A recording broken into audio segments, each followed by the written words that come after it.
मैं प्रवीण सर एक बार फिर से ब्राइट कोचिंग के यूट्यूब चैनल पर आप सभी प्यारे छात्रों का हार्दिक स्वागत है। जैसा कि आप लोग जानते हैं, हम लोग क्लास 12 फिजिक्स की पहली यूनिट स्थिर विद्युत्की का तीसरा टॉपिक हम लोग शुरू किए थे, वैद्युत विभव, जिसमें हमने आपको 25 लेक्चर, ठीक है, हम आपको दे चुके हैं। अब 26वें लेक्चर की बात हम लोग आगे करते हैं, ठीक है। कल हमने लास्ट टॉपिक हमारा था एक समान वैद्युत क्षेत्र में वैद्युत द्विध्रुव पर लगने वाला बलयुग्म आघूर्ण, और इसके बारे में हमने आपको 4 छोटी छोटी बातें बताई थी। अब इसी के आगे हम लोग कंटिन्यू करते हैं, आगे हम लोग चलने जा रहे हैं। अगली हेडिंग देखिएगा। अब हम अगली हेडिंग लिख रहे हैं कि एक समान, अगली हेडिंग है एक समान वैद्युत क्षेत्र में। अगली हेडिंग हमारी है एक समान वैद्युत क्षेत्र में, वैद्युत क्षेत्र में वैद्युत द्विध्रुव को घुमाने में, वैद्युत द्विध्रुव को घुमाने में किया गया कार्य, वैद्युत द्विध्रुव को घुमाने में किया गया कार्य। देखिए ये भी निबंध आपका महत्वपूर्ण है, बिल्कुल ध्यान समझिएगा। अगली हेडिंग है एक समान वैद्युत क्षेत्र में वैद्युत द्विध्रुव को घुमाने में किया गया कार्य। ठीक है, बताओ क्लियर है मामला? तो चलिए देखिए, आइए काम शुरू करते हैं। ठीक है, एक समान वैद्युत क्षेत्र में वैद्युत द्विध्रुव को घुमाने में किया गया कार्य, बहुत ही बढ़िया निबंध। आराम देखिए, मैं आपको, ठीक है, समझाने का प्रयास करता हूं। आइए देखें, डायग्राम बनाते हैं। मान लेते हैं कि माना एक समान वैद्युत क्षेत्र कैपिटल ई है, बिल्कुल ध्यान समझिएगा। माना एक समान वैद्युत क्षेत्र आपका कैपिटल ई है, देखिएगा ध्यान से। ये देखें, ये देखें, एक समान वैद्युत क्षेत्र कैपिटल ई है, जिसकी दिशा बोर्ड में बताओ पश्चिम से कहां है? पूरब की ओर है। बताओ क्लियर है? अब देखिए, इसमें हम मान लेते हैं, अब हम मान लेते हैं कि माना इसमें, ये देखिए कोई वैद्युत द्विध्रुव है, इसमें बताएं कौन है? कोई वैद्युत द्विध्रुव है, ठीक है। ये देखिए, ये आपका वैद्युत द्विध्रुव ऐसे था, ठीक है, ऐसे रखा था। अब हमने इसको पकड़कर थीटा कोण पर घुमा दिया, इसको पकड़कर मैंने बताओ थीटा कोण पर घुमा दिया। तो घुमाने में जितना कार्य होगा उसी कार्य की हमें आज बताओ क्या करनी है? गणना करनी है। बताओ समझ में, बताओ क्लियर है मामला कि नहीं क्लियर है? सही है कि माना एक समान वैद्युत क्षेत्र कैपिटल ए में कोई वैद्युत द्विध्रुव ऐसे रखा था, हमने उसको पकड़ करके घुमा दिया। बताओ कितना कोण? थीटा कोण। तो घुमाने में किए गए कार्य की गणना करनी है। तो जो डायग्राम मैं बनाऊंगा वो घुमा करके ही बनाऊंगा, ठीक है। डायग्राम घुमाने के बाद का ही मैं आपको बना करके दिखाता हूं। बताओ क्लियर है? तो चलिए घुमाने के बाद का डायग्राम आपको बना करके दिखाते हैं, एकदम आराम से बिल्कुल समझिएगा। घुमाने के बाद का डायग्राम आपको हम करके दिखाते हैं, बस बिल्कुल ध्यान से समझिएगा, ठीक है। डायग्राम बनाए, ये देखो बना रहे हैं, ये देखिए डायग्राम हमने बनाया। ये है हमारा वैद्युत द्विध्रुव, ये देखिए ये वैद्युत द्विध्रुव है, ठीक है। चलिए बताइए, इसको हमने बताओ कितना कोण घुमाया है? ये देखो थीटा कोण घुमा दिया, ठीक है, ठीक है। ये आपका प्लस क्यू सिरा है और ये बोलो माइनस क्यू सिरा है, सही है। अब जब इसको हम घुमाएंगे, ये देखिए ये देखिए, ये ध्यान दीजिएगा, बहुत ध्यान समझिएगा। देखिए ये पहले बताओ कहां था? ए पर था, अब कहां पहुंच गया? ये देखिए ए डैश पर पहुंच गया। बताओ क्लियर है? अब उसके बाद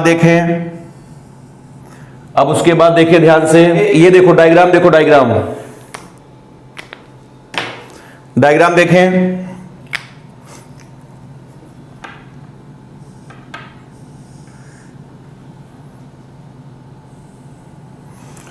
तो जिससे बताओ ए सिरा ए डैश पर पहुंच गया है, और देखिए ये देखो ये बी सिरा बताओ कहां पहुंच गया है? बी डैश पर पहुंच गया है। तो आज इस प्रक्रिया में बताओ किए गए कार्य की गणना करनी है। ये इसका मध्य बिंदु आपका बताओ कितना है? ओ है। अब बताओ क्या मानोगे, जल्दी बोलो। अब हम लोग मानेंगे, माना एक समान वैद्युत क्षेत्र कैपिटल ई में किसी वैद्युत द्विध्रुव को छेद से थीटा कोण पर घुमा दिया जाता है, जिससे उसका ए सिरा ए डैश पर और बी सिरा बोलो बी डैश पर पहुंच जाता है। इस प्रक्रिया में किए गए कार्य की गणना करनी है। बताओ समझ, बताओ पूरा सबको क्लियर आया कि नहीं आया? आइए लिखें इसी बात को। तो जो बात हमने यहां पर माना है, अब आइए आपको हम लिख करके दिखाते हैं, बहुत ध्यान से बिल्कुल समझिएगा। चलिए लिख करके दिखाएं आपको। चलिए बोलिए, माना एक समान वैद्युत क्षेत्र, माना एक समान वैद्युत क्षेत्र कैपिटल ई कागज के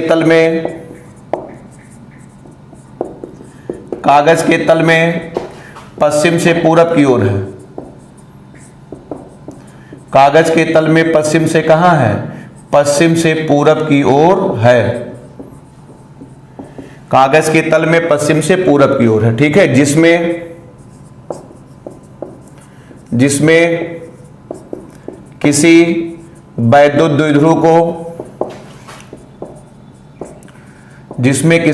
द्विध्रुव को क्षेत्र से थीटा कोण पर घुमा दिया जाता है, ठीक है। अब हम कह सकते हैं इस प्रक्रिया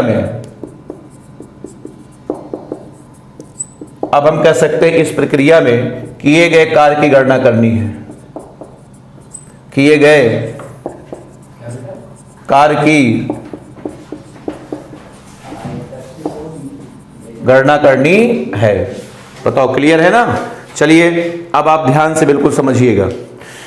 ये देखिए, ये जो आपका आवेश प्लस क्यू है ना, इस पर बताओ क्या लगेगा? बल लगेगा। ये देखिए इस पर बल लगा है, बताओ यह बराबर क्यू ई, बताओ किधर लगेगा? बताओ क्षेत्र की दिशा में। और इस पर जो बल लगेगा ये लगेगा इधर, बताओ क्षेत्र के विपरीत। यह बराबर बताओ कितना? बोलो क्यू ई। बताओ समझ में आया कि नहीं आया? अब हम क्या करेंगे, पहले प्लस क्यू को घुमाने में कार्य निकालेंगे W1, उसके बाद माइनस क्यू को घुमाने में कार्य निकालेंगे W2, उसके बाद कुल कार्य निकालने के लिए दोनों को जोड़ देंगे, W बराबर W1 प्लस W2। बताओ समझ में आया? यही काम हम लोग करने जा रहे हैं। पहले प्लस क्यू को घुमाने में कार्य निकालेंगे, उसके बाद माइनस क्यू को घुमाने में कार्य निकालेंगे, ठीक है। चलिए इतना आप नोट कर लिए हैं तो हम इसको मिटा दे रहे हैं, आराम से बिल्कुल देखें। चलिए अब आइए सबसे पहले बताओ किसको घुमाने में कार्य निकालते हैं? बोलो प्लस क्यू को। अब हम कह सकते हैं यदि, चलिए देखिए काम शुरू कर रहे हैं। अब हम कह सकते हैं यदि प्लस क्यू सिरे को घुमाने में, प्लस क्यू सिरे को घुमाने में किया गया कार्य W1 है। कितना है? W1 है। तो जैसा कि आप जानते हैं कार्य बराबर आपका होता है बल गुणे विस्थापन। हुआ? अब यहां से आपका आ जाएगा W1 बराबर, बताओ बल कितना है? बल है आपका QE, ठीक। उसके बाद बताओ विस्थापन निकालना है। विस्थापन निकालने के जानते हो क्या करो? ये देखो यहां से लंब डाल दो और इसको नाम दे दिया C। तो बताओ, आप बताओ इसका विस्थापन बताओ कितना हुआ? विस्थापन आपका हो गया CA। विस्थापन बताओ कितना हुआ? विस्थापन आपका हो गया CA। ये आपका आ गया समीकरण नंबर 1। अब हम कह सकते हैं कि यदि माइनस क्यू सिरे को घुमाने में किया गया कार्य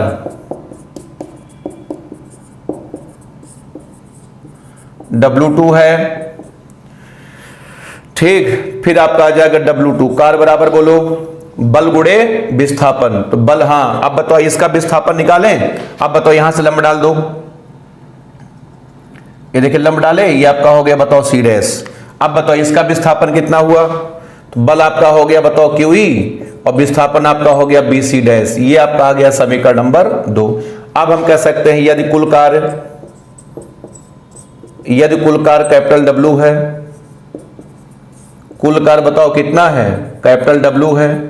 अब हम कह सकते हैं W बराबर आपका आ जाएगा W1 प्लस W2। अब आ जाएगा W बराबर W1 बताओ कितना है? बताओ QE गुणे CA और प्लस आपका आ जाएगा QE गुणे कितना? BC dash. बताओ क्या कॉमन है? जल्दी बोलो क्या कॉमन है? QE कॉमन है। अब आपका आ जाएगा बताओ CA प्लस कितना? हाँ हाँ अच्छा, एक मिनट रुक जाओ, बता रहे हैं। अच्छा सुनिए, अगर आप चित्र से देखें तो सी ए का मान बी सी डैश के बराबर है। अब हम कह सकते हैं यहां से बताओ बी सी डैश बराबर बताओ कितना, बराबर आपका आ जाएगा सी ए। आया? अब यहां से आपका आ जाएगा डब्ल्यू बराबर बताओ क्यू ई गुड़े सी ए, और प्लस आपका आ जाएगा बताओ क्यू ई गुड़े सी ए। बताओ आया कि नहीं आया? अब यहां से बताइए, अब देखो एक ही चीज बताओ दो बार है, अब इसको जोड़ डालो। अब जोड़ डालोगे बताओ क्या हो जाएगा।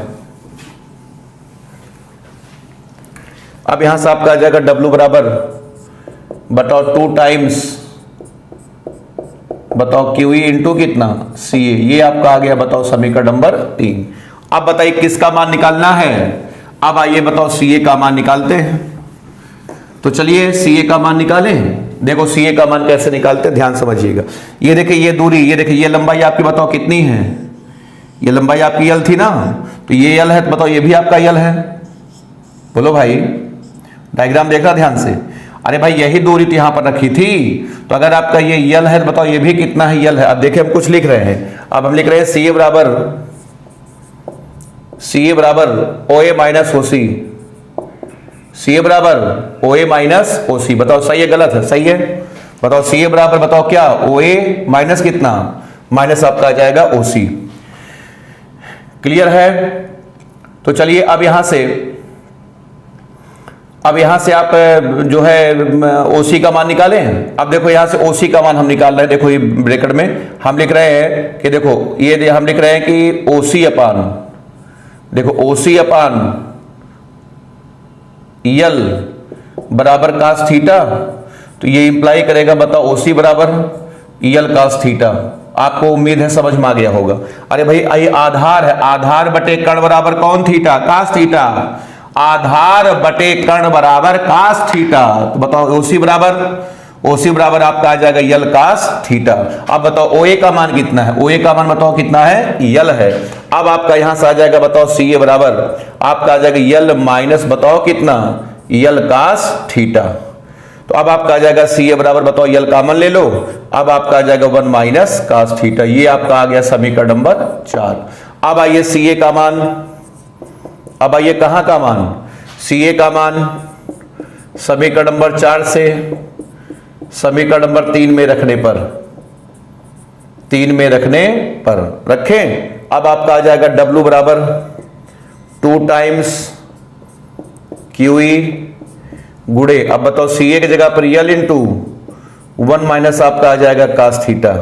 अब आपका आ जाएगा डब्ल्यू बराबर बताओ कि इसको लिखो क्यू गुड़े 2l इंटू बोलो ई इंटू आपका आ जाएगा 1 माइनस कास थीटा। आया? अब ये आपका बताओ कौन है, P है। अब आपका आ जाएगा W बराबर P, उसके बाद E, उसके बाद 1 माइनस कास थीटा। ये है घुमाने में बताओ किया गया कार्य। आप बताओ निगमन बताओ समझ में आया कि नहीं आया। तो डायग्राम बना करके आप जल्दी से निगमन को कंप्लीट कर लें, तब उसके बाद फिर हम लोग कार्यक्रम आगे बढ़ाते हैं। सभी लोग बढ़िया से नोट कर ले, डायग्राम चित्र को नोट कर ले सब लोग।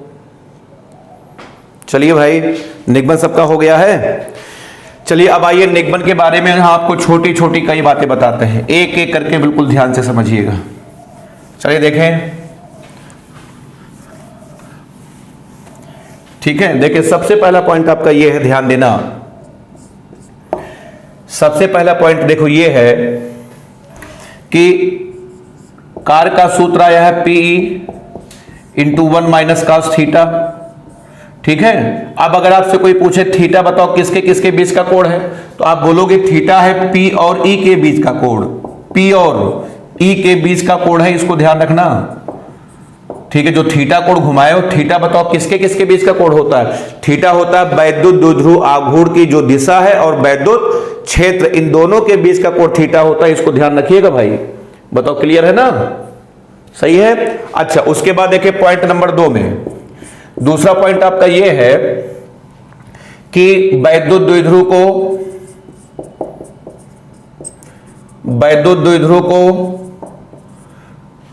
0 डिग्री से थीटा डिग्री तक घुमाने में किया गया कार्य, घुमाने में बताओ किया गया, घुमाने में किया गया कार्य, दूध को 0 डिग्री से थीटा डिग्री तक घुमाने में किया गया कार्य, यही है ना, किया गया कार्य। ठीक, बताओ क्या सूत्र आया है कार्य का, बताओ W बराबर बोलो P E, बताओ 1 माइनस कास थीटा, यही आया है। अब इसको हम लिख सकते हैं P E, उसके बाद 1 को हम लोग लिख सकते हैं कास 0 माइनस कास थीटा। ये आपको समझ में आया कि नहीं आया? 0 से थीटा तक घुमाने में किया गया कार्य है, बताओ 0 माइनस थीटा, बोलो भाई 0 माइनस थीटा। अरे ये 0 नहीं समझ पा रहे हो क्या? अरे भाई मेरे, अरे वैद्युत क्षेत्र बताओ कब, वैद्युत द्विध्रुव बताओ पहले ऐसे ही तो रखा था, ये आपका माइनस क्यू है, ये आपका है बताओ प्लस क्यू, बताओ क्लियर है ना? ये माइनस क्यू है आपका प्लस क्यू, यही तो आपका है, बोलो। तो पहले 0 डिग्री पर, वैद्युत क्षेत्र से पहले 0 डिग्री पर रखा था, तब इसको घुमा करके बताओ हम कितना किए हैं, थीटा किए हैं, थीटा किए हैं, बताओ क्लियर है ना? तो वही कह रहे हैं कि 0 से जब थीटा तक घुमाने में किया गया कार्य है, बताओ 0 माइनस थीटा। अब हम कह सकते हैं इसी प्रकार वैद्युत द्विध्रुव को, वैद्युत द्विध्रुव को बताओ थीटा 1 से थीटा 2 तक, थीटा 2 तक घुमाने में कार्य, घुमाने में किया गया कार्य, घुमाने में किया गया कार्य। अब आप इसी सूत्र को देख के बताओ W बराबर बताओ क्या सूत्र आ जाएगा? ये आपका आ जाएगा PE, अब आपका आ जाएगा कास थीटा 1 माइनस कास बताओ थीटा 2। बताओ समझ में आया कि नहीं आया? सही है। तो याद रखना, अगर आपसे पूछा जाए थीटा 1 से थीटा 2 तक घुमाने में किया गया कार्य, बताओ क्या सूत्र हो जाएगा? बोलो थीटा 1 माइनस थीटा 2 हो जाएगा। क्लियर है ना? याद रखना। कितने पॉइंट हुए? कितने पॉइंट हुए? 2 पॉइंट आपके हुए। निगमन तो जल्दी हो जाता है, निगमन के बाद ये जो छोटे छोटे पॉइंट होते हैं ना, इन्हीं पर दिक्कत होती है, इन्हीं पर दुनिया भर के सवाल बनते हैं, ध्यान रखिएगा। अब आइए बात करते हैं नंबर 3। ठीक है, अब आइए तीसरे पॉइंट में आइए निकालते हैं अधिकतम कार्य। अब आइए बात करते हैं, बताओ कौन सा कार्य? अब आइए बात करते हैं अधिकतम कार्य की बात करते हैं, अधिकतम कार्य की बात करते हैं। क्लियर है? तो चलिए अब आइए अधिकतम कार्य निकालते हैं। देखो तो कार्य का मान देखो, कार्य W बराबर आपका होता है PE, W बराबर होता है PE into 1 minus cos theta, PE 1 minus cos theta. अब बताओ कार्य का अधिकतम मान निकालना है, तो कार्य का मान अधिकतम कब होगा? ये कौन बताएगा? कार्य बताएगा। तो कार्य से पूछा जाए, ठीक है। अब हमने कार्य से पूछा कि भैया तुम्हारा मान अधिकतम कब होगा? तो कार्य ने कहा कि मेरा मान अधिकतम तब होगा जब कास थीटा का मान न्यूनतम होगा। कार्य का मान अधिकतम तब होगा जब कास थीटा का मान न्यूनतम होगा, न्यूनतम होगा। बताओ क्लियर है ना? कास थीटा का मान न्यूनतम होगा। ठीक। अरे भाई 1 में से घट रहा है, कास थीटा का मान जितना कम होगा कार्य का मान उतना ही ज्यादा आएगा। उल्टा संबंध है, जैसे तुमसे पूछे बताओ x बराबर y माइनस जेड, ठीक है। अब बताओ x का मान बताओ अधिकतम कब होगा?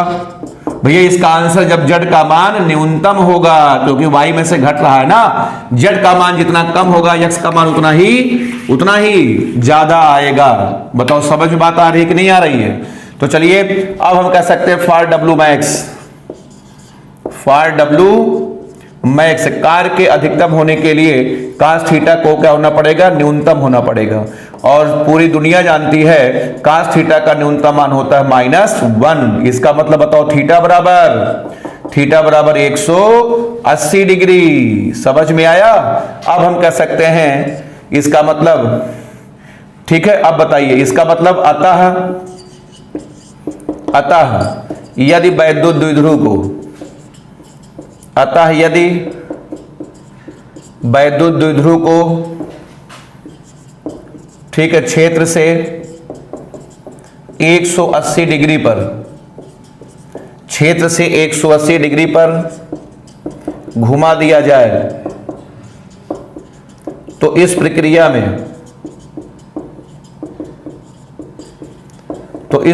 में किया गया कार्य, तो इस प्रक्रिया में किया गया कार्य बताओ क्या होगा?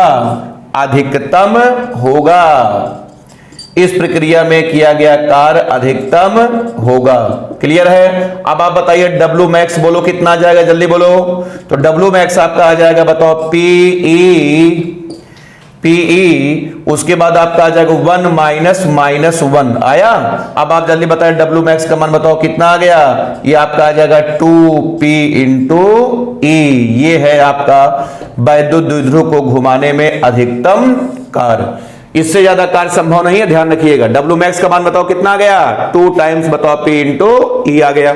अब बताइए जल्दी बोलिए कितने पॉइंट हुए, 3 छोटे छोटे पॉइंट हो गए, बताओ क्लियर है। अब आइए आपको बताते हैं पॉइंट नंबर देखिए 4, बहुत तेजी से देखिए, सब छोटे छोटे हल्के फुल्के पॉइंट है, सब 1 नंबर के, ठीक है। अब आइए बात करते हैं न्यूनतम कार्य। अब आइए बात करते हैं न्यूनतम कार्य, ठीक। अब देखें W बराबर आपका होता है, बोलो भाई, बोलो PE 1 माइनस cos थीटा, यही होता है। अब मैं कह सकता हूं फॉर W मिनिमम, W के न्यूनतम होने के लिए बोलो cos थीटा का मान, cos थीटा को होना पड़ेगा मैक्सिमम, और cos थीटा का अधिकतम मान बताइए, पता होगा आपको 1। इसका मतलब ये हो गया, बताओ, थीटा बराबर 0 डिग्री। इसका मतलब क्या हुआ कि अगर हम वैद्युत द्विध्रुव को वैद्युत क्षेत्र से 0 डिग्री पर घुमा दें, अर्थात ना घुमाएं, सही बात है, जब नहीं घुमाओगे तो जाहिर सी बात है कार्य का मान कितना होगा, 0 होगा। अब यहां से आपका आ जाएगा W मिनिमम बराबर, बताओ कितना आ गया, 0 आ गया। ये सब छोटे छोटे पॉइंट है, याद रखिएगा। ऑब्जेक्टिव, ठीक है, अतलघुत्री सब 1 नंबर के पॉइंट है।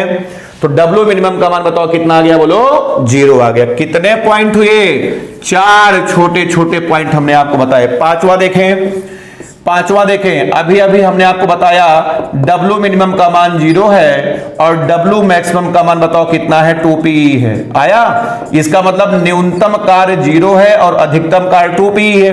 इसका मतलब कार्य का संबंध होगा, बताओ कहां से कहां तक, 0 से लेकर के बताओ 2p इंटू ई तक। ये रेंज है, कार्य की जो परास होगी, रेंज होगा, बताओ कहां से लेकर के कहां तक होगा, बताओ 0 से लेकर के 2pe तक होगा।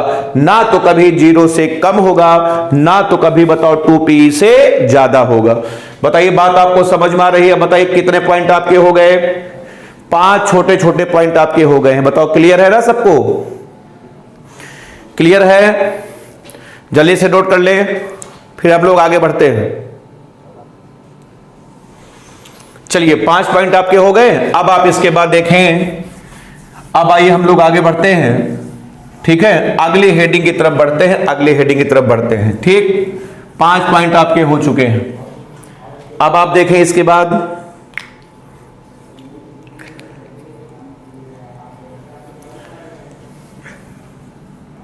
देखें पॉइंट नंबर 6 की हम बात करें, ध्यान से बिल्कुल समझिएगा।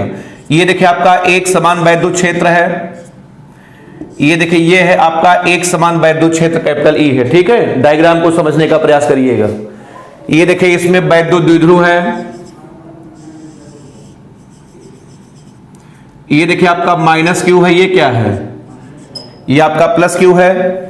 ये देखिए आघूर्ण की दिशा होती है, बताओ माइनस क्यू से कहां, प्लस क्यू की ओर होती है। ये देखिए आपका आघूर्ण है कि नहीं है, ठीक। इस समय बताओ थीटा बराबर बताओ कितना डिग्री है, 0 डिग्री है। याद रखिएगा, मैं आपसे बार बार बोल चुका हूं।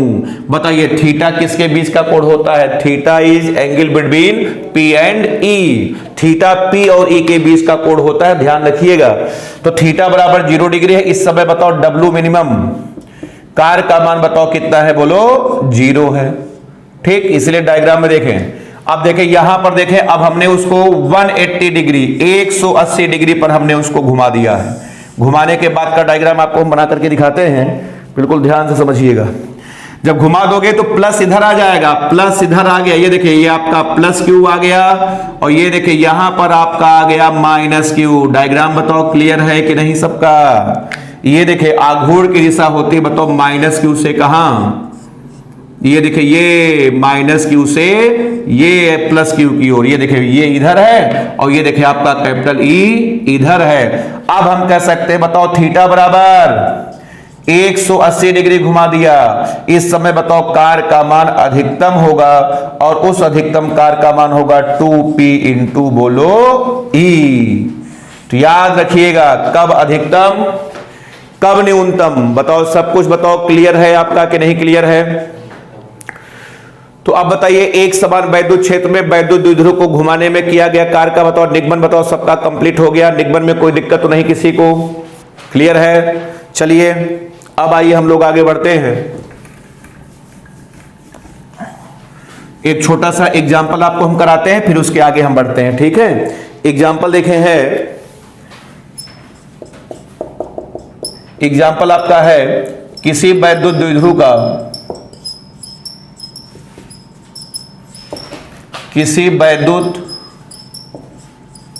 द्विध्रुव का आघूर्ण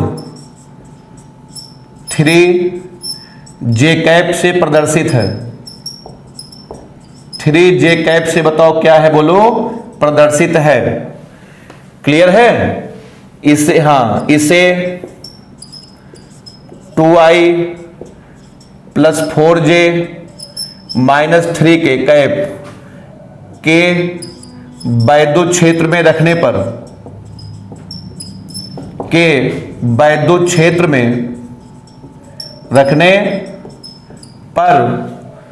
बलयुग्म आघूर्ण की गणना करिए। बलयुग्म आघूर्ण की क्या करिए, बलयुग्म आघूर्ण की गणना करिए। ये देखिए आपका, ठीक है, एक छोटा सा एग्जाम्पल है। आइए आपको हम करके दिखाते हैं। इसका तरीका हमने लेक्चर नंबर 24 में आपको बताया था। तो पहले बताइए, देखिए सब वेक्टर फॉर्म में है। अब बताए बल उस वैद्युत द्विध्रुव आघूर्ण का वेक्टर P बराबर कितना दिया है, 3J कैप दिया है। उसके बाद वैद्युत क्षेत्र का E का वेक्टर बताओ कितना दिया है, ये आपका है बताओ 2i प्लस कितना 4J, उसके बाद माइनस कितना बोलो 3K आया। चलिए अब आइए निकालते हैं वेक्टर टाउ बराबर, फॉर्मूला याद है, vector P cross vector E। कल बताया था, इसके पिछले वाले प्रीवियस लेक्चर में हमने बताया था आपको। आप देखें टाउ इक्वल टू, बोलिए P कितना है 3J कैप, उसके बाद क्रॉस बताओ कितना है बोलो 2i प्लस 4J माइनस बताओ 3 इंटू K। ठीक, अब आइए चलिए क्रॉस करवाइए। अब आइए क्रॉस करवाते हैं, देखिएगा ध्यान से। अब बताओ टाउ बराबर आपका बताओ कितना आ जाएगा, ये देखें क्रॉस कराना आप जानते होंगे। तो 3 आपका आ जाएगा 3 2 जा 6 आया 6। ये देखिए बताओ J क्रॉस आई, ठीक। उसके बाद प्लस कितना आ जाएगा 12 आपका आ गया। ये देखिए J क्रॉस J और माइनस इसके बाद आपका आ जाएगा -9। उसके बाद आपका आ जाएगा J क्रॉस K, ठीक है। आप देखिए टाउ इक्वल टू आपका आ जाएगा 6 J क्रॉस A। ये बताओ क्या होता है, ये होता माइनस के हुआ, और ये जो J क्रॉस J आपका हो गया 0 और -9 J क्रॉस के आपका होता I, माइनस आपका आ जाएगा 9 इंटू I। आप बताए वेक्टर टाउ इक्वल टू बताओ कितना आ गया -6K माइनस आपका आ जाएगा 9 इंटू I। ये टाउ का वेक्टर फॉर्म है, ध्यान रखना, टाउ का वेक्टर फॉर्म है ये। अब इसका परिमाण निकालो, मैग्नीट्यूड निकालो। वेक्टर का मैग्नीट्यूड अगर आप जानते होंगे, सब 11 आप पढ़े होंगे आप। ये देखे आप लगाइए बड़ा सा स्क्वायर रूट वर्गमूल लगाइए, -6 का स्क्वायर प्लस बताओ कितना -9 का स्क्वायर, ठीक है। अब आपका आ जाएगा, ये आपका देखिए 64 हो गया, ये आपका 81 हो गया।